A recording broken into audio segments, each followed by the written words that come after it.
አባባ ኖላዊና የሀና ቤተሰቦች በሀና ጉዳይ በጣም ተረብሸዋል።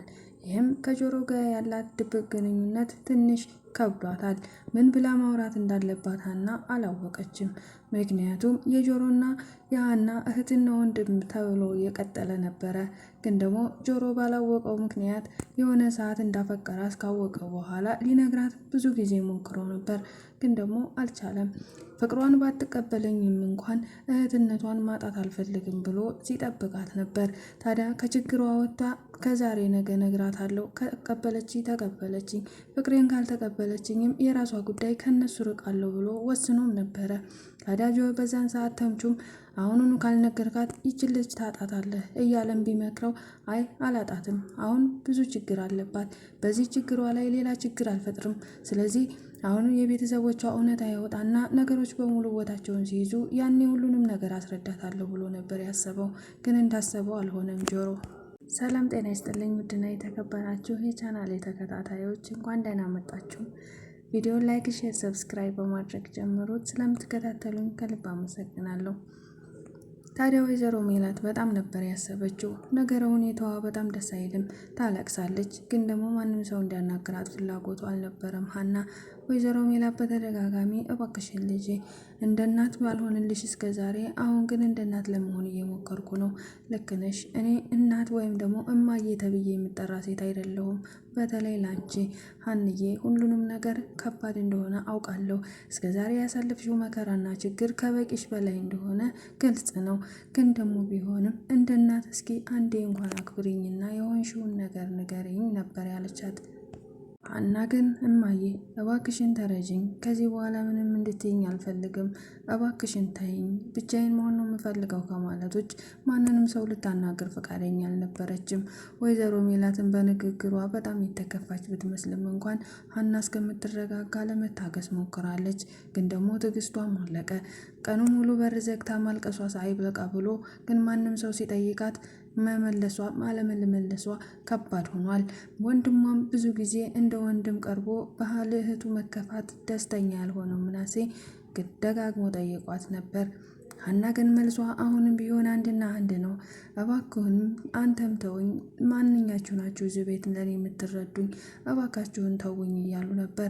ታዲያ ወይዘሮ ሜላትን ያስከፋት መናገር ብፈልግ ኖሮ ለአባዬ ነግረው ነበር። ስለዚህ ላንቺም አልነግርሽም እማዬ፣ ከዚህ በኋላ ምንም እንዳትጠይቅኝ ስትላት በዛን ሰዓት ነበረ ወይዘሮ ሜላት የተከፋችውም ስላላሳደገቻትና ለአመታት ስትናፍቃት የነበረችው ልጇ አሁን ላይ ተገኝታ ደግሞ ላጣት ነው የሚል ፍርሃት አለባት። ይህ ፍርሃቷን ለማስወገድ ሀናን በተደጋጋሚ መጠየቋን አላቆመችም። ግን ደግሞ ሀና ምንም አይነት ምላሽ እንደሌላት ነው። ሌላው ድንብላል ናት። ድንብላል ተምቹን መንገድ ላይ ወድቆ ባገኘችው ጊዜ በጣም አዝናለች። ምን ሆኖ ነው ብላም ችግሩን በሙሉ ተካፍለዋለች። ሁሉንም ነገር ከነገራት በኋላ ቃል አስገብቷታል። ለማንም ሰው ተምቹ እዛ እንዳለና እንዲሁም ደግሞ ያለበትን ችግር እንዳትናገርም ቃል ገብታለች። ስለዚህ ድንብላል ምንም ነገር መናገር አልፈለገችም። ታዲያ በማግስቱ እንጀራ ፍትፍታ ይዛ የሄደች ቀን ወይዘሮ ሜላት የት ሄዳ ነው በማለት በጣም ነበር የተበሳጨችው። እሷም ከተምቹ ጋር ሄዳ ምግቡን ሰጥታው ካበላችሁ በኋላ ችግሮቹን በሙሉ ማገዝ ባትችልም እንኳን ያለበትን ችግር ነግሯት ቀለል እንዲደረው አድርጋለች። እሷም ቤት ከመጣች በኋላ ወይዘሮ ሜላት እንዴት ነው ምግብ ይዘሽ ከቤት የወጣሽው በሚል በጣም ተቆጥታት ነበር።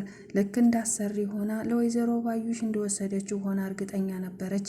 ግን ደግሞ ለባዩሽ አይደለም እንጀራ መርዝ እንደማትሰጣት ተናግራለች። ግን ደግሞ ድንብላል የፈራችና በጣም የተናገጠች መስሏት ወይዘሮ ሜላት የመሰላት ለወይዘሮ ባዩሽ ምግብ እንደምታደርስላትና ከእሷ ጋር እንደምትቀራረብ እንዲሁም ደግሞ የባዩሽ አንደኛዋ እሷ እንደሆነች ከባዩሽ ጋር ነው የምትሰራው ብላ የተጠራጠረችው ነገር ስህተት ቢሆንም ግን አንደኛ እውነት አላት።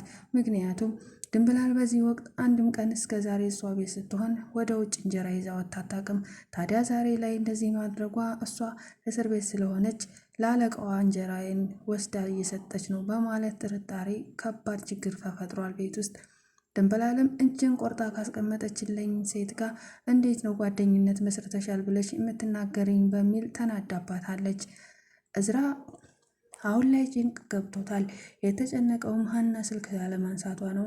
ሀና ጆሮ እንደዛ ካደረገችው በኋላ ጆሮ ሁሉንም እንዳወቀ ስታው እሷም ሌላ ስሜት ውስጥ ገብታለች። ምክንያቱም ጆሮን አንድ ቀን አስበው የማታውቀው ነገር ነው የተፈጠረው። ጆሮ እሱ እንደሚያፈቅራትና እስከ ዛሬ ያልነገራት በአንድ በኩል አባቷ መታመሟቸው፣ በሁለተኛ ደረጃ ቤተሰቦቿ አግኝታቸው እንዳጣቻቸው ስሜቱ ከባድ እንደነበረ ነግሯታል። ይህን ስታስታውስ ከዛን ሰዓት ጀምሮ እሱ እንደሚያፈቅራት ያልነገራት ውጥቅቅጥ ውስጥ እንዳለች እና ከባድ ችግር ውስጥ እንዳለች ስለነበረ ነው። ታዲያ የሁሉ ጊዜ አልፎ አንድ ቀን ጥሩ ቀን ሲመጣ ፍቅሬን አሳውቃታለሁ ብዬ እንደማስብሽ ነበረ።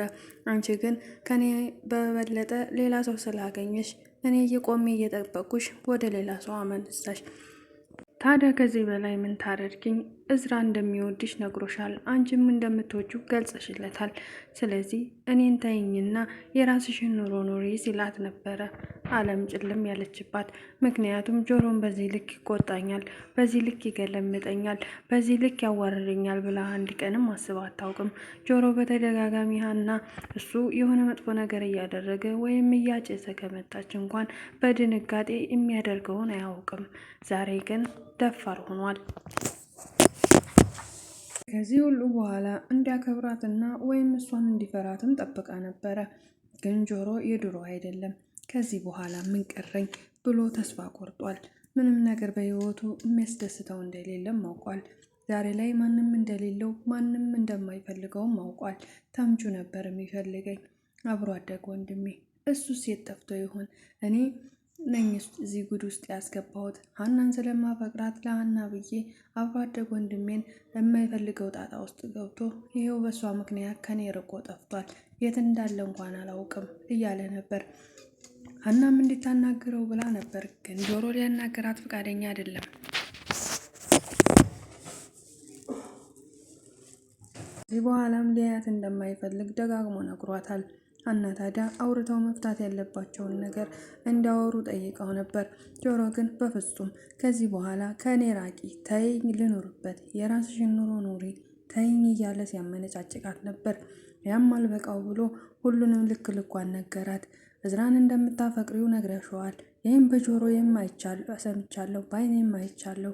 ያን ሁሉ እውነት ክደሽ ለአባትሽ ምን ብለሽ እንደምትዋሻቸው ባላቅም ውሸትሽን አሁን አቁሚ። እኔን መዋሸታችን ሌሎች ሰዎች መዋሸት ካለብሽ ልትዋሺ በውሸትሽ ልትቀጥይ ትችያለሽ። ሀና ውሸት ደግሞ ባንቺ አያምርም። አንድ ቀንም በዚህ ልክ አልጠበቅኩሽም ነበረ። ስለዚህ አሁን ግን የጠበቅኩሽ አይነት ሴት ስላልሆንሽ እኔም ከአንቺ ርቄያለሁ፣ አንቺም ከኔ ራቂ ብሎ ትቷት በተቀመጠችበት ስትሄድ በጣም ነበር ከበዳት። ታዲያ ከዛች ሰዓት ጀምሮ እሷም የሚወደችው ወደ እናቷ ቤት ነበረ። ሁሉም ነገር ድብልቅልቅ ሲልባት አልቅሳ አልወጣላት ሲል እናቷ ቤት ስትሄድ ወይዘሮ ሜላት ያየቻት ጊዜ በጣም ነበር የደነገጠችው። ወይዘሮ ሜላትን በጣም ከባድ ችግር ውስጥ እንዳለች ተረድታለች። ግን ችግሯን ልታካፍላት ባለመቻሏ እኔ እኮ እናት ተብዬ የምጠራ ሴት አይደለሁም እያለች እንደገና እንደ አዲስ ራሷን መውቀስ ጀምራለች። እሷ ብቻ አይደለችም ለሀና መጨነቅ የጀመረችው። አባባ ኖላዊም ሁኔታቸውን ሲያዩ እሱም ራሱን በጠርሙስ ደብቆ ነው ያለ፣ እሷም ደግሞ ለብቻዋ ራሷን ደብቃ ነው ያለች። ታዲያ ማንኛቸውን ጠይቄ ከማንኛቸው ምን እንደሆኑ መስማት እፈልጋለሁ። አንተን ስጠይቅህ ራሷን ሀናን ጠይቂያት ትለኛለህ፣ እሷን ስጠይቃት ራሱን አሲር ጠይቀው ትለኛለች። ምን እንደሆናችሁ ለምን በግልጽ አትነግሩኝም ብለው ነበር አባባ ኖላዊ። ግን ጆሮ እሷኑ ራሷን ጠይቋት፣ እኔ በበኩሌ ምንም አልሆንኩም፣ ሀና የሆነችው ነገር ካለ ለምን እርሷን አይጠይቋትም ብሎ ነበረ። አባባ ኖላዊ ነገሩ ሁሉ ድብልቅልቅ ቢልባቸው ወደ ወይዘሮ ሜላት ቤት አምርተዋል። በሌላ በኩል ምናሴ ሀናን ሊያናግራት ፈልጎ ነበረ። ግን ምናሴንም ሀና እንደማታናግረውና ለብቻዋ መሆን እንደምትፈልግ ብቻ ገልጻ ከክፍሏ አባረዋለች። ታዲያ ሁሉም ነገር ግራ ግብት ያለ ሆኖ አለ። እናም በሌላ በኩል ወይዘሮ ሜላት ከድንብላል ጋር ያላት ግጭት ትንሽ አስጨንቋታል። እች ልጅ በእኔ ቤት እና በእኔ ንብረት እሷ አዛዥ ሆና ጭራሽ ለባዩሽ ከቤት የምግብ ይዛ እየሄደች ነው የሚለው ጭንቀት አልተዋትም። በእርግጥ መስፍን እንደዛ አታደርግም ድንብላል ብሎ ቢተማመንባትም እርግጠኛ መሆን ግን አልተቻለም። ምክንያቱም ከዚህ በፊት ድንብላል የትም ሄድ አታውቅም እና ምግብም ይዘው አታጣቅም እና የት ልትሄድ ትችላለች የሚለው ግምት ጥርጣሬ አሳድሮባቸዋል። ተምቹም አሁን ላይ ጆሮን እያሰበ ነው። ብቻውን ሆኖ የሚፈልገኝም የሚያስብልኝም አብሮ አደግ ወንድሜ ምርጥ ብርዝናዬ ጆሮና ጆሮ ብቻ ነው። ስለዚህ ጆሮን ማግኘት አለብኝ። ምናልባት እኔ በመጥፋቴ በጣም ተጨንቆ ይሆናል ይላል። ጆሮም ለብቻው ተምቹ የት ነክ? አሁን ታስፈልገኛለክ። በእኔ ምክንያት እኔ ሀናን ስለማፈቅራት ችግር ውስጥ እንዳስገባሁ ባቅም ግን ደግሞ ይቅርታ ልጠይቅህ እፈልጋለሁ። ለማይሆን ነገር ነው እስከዛሬ ስንደክም የነበረው። እኛ ችግር ውስጥ የመግባት ሱስ ኖሮብን ሳይሆን ያንን እውነታ ለማውጣት ነበር እስከዚህ የተጓዝነው። ግን ደግሞ እሷ ሌላ ሰው ናት። እኛ የምናውቃት ሀና ሳትሆን ሌላ ሀና ናት። በእርግጥም ፈርቸው ነበረ። ቤተሰቦቿ ጋር ከሄደች በኋላ ብዙ ነገር እንደተቀየረ አውቄ ነበር። ግን ደግሞ እንደዚህ በፍጥነት ሁሉ ነገር ይቀየራል ብዬ አንድ ቀንም አስቤው አላውቅም እያለ ነበረ። ወይዘሮ ሜላትም ሁሉ ነገር ግራ ገብቷታል። አንደኛ የሀና፣ ሁለተኛ የድንብላል፣ ሶስተኛ የለባዩሽ ምስክር መጥፋቱ ሁሉ ነገር ያወዛገባት ትመስላለች።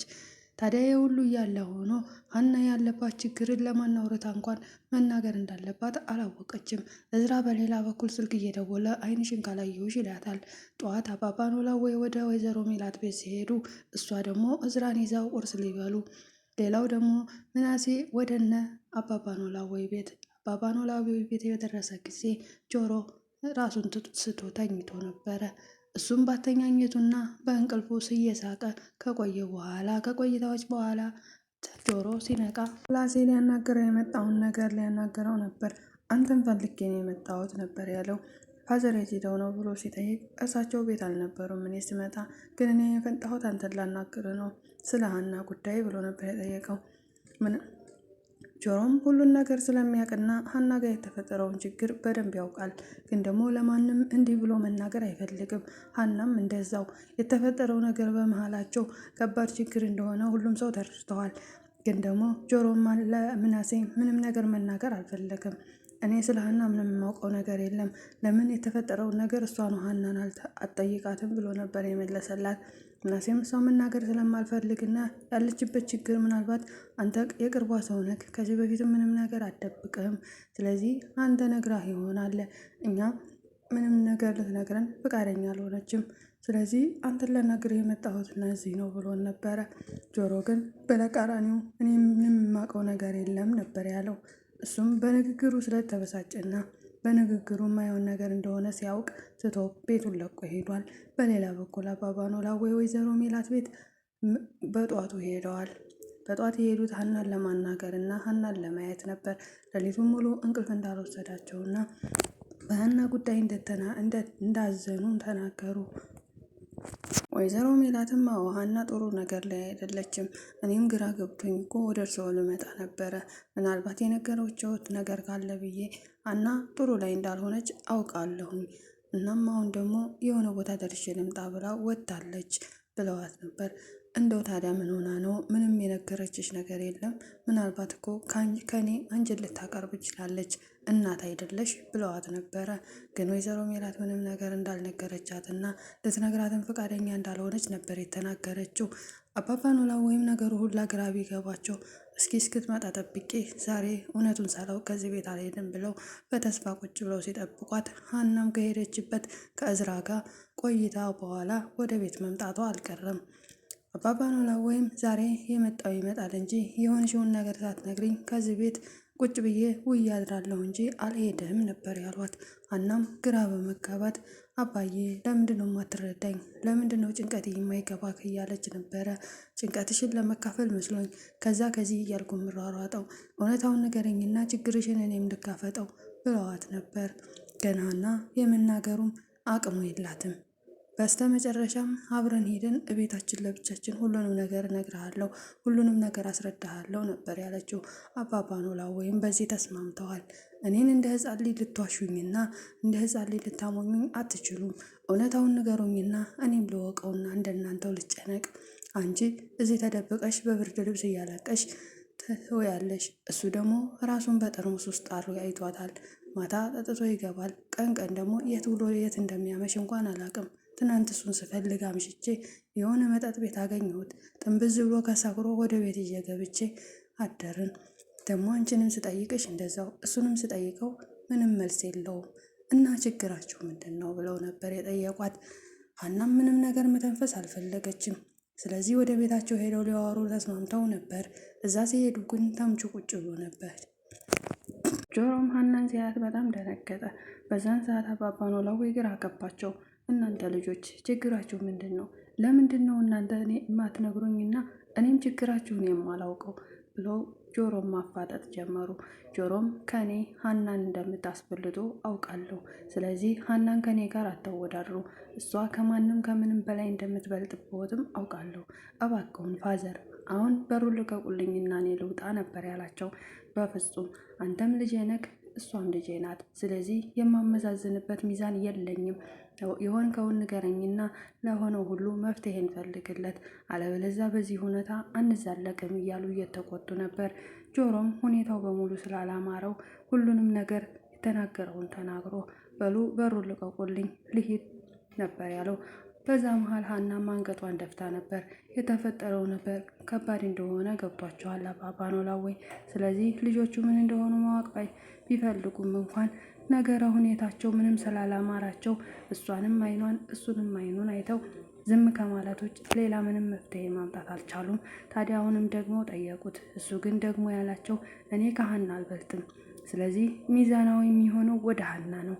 ሀናን ጠይቋትና ነገሩን በሙሉ ከሀና ተረዱ። እኔ ምንም ልናገር ፈቃደኛ አይደለውም፣ ከቻሉ እሷ ትናገር ብሎ ነበረ። ጆሮም ይሄን በተናገረ ጊዜ አባባ ኖላዊ ምንም ማለት ስላልቻሉ እሺ ብሎ ወደ እሷ ዘወር ሲሉ እሷም አንገቷን ደፋች። በዚህ ነበር ያለቀ።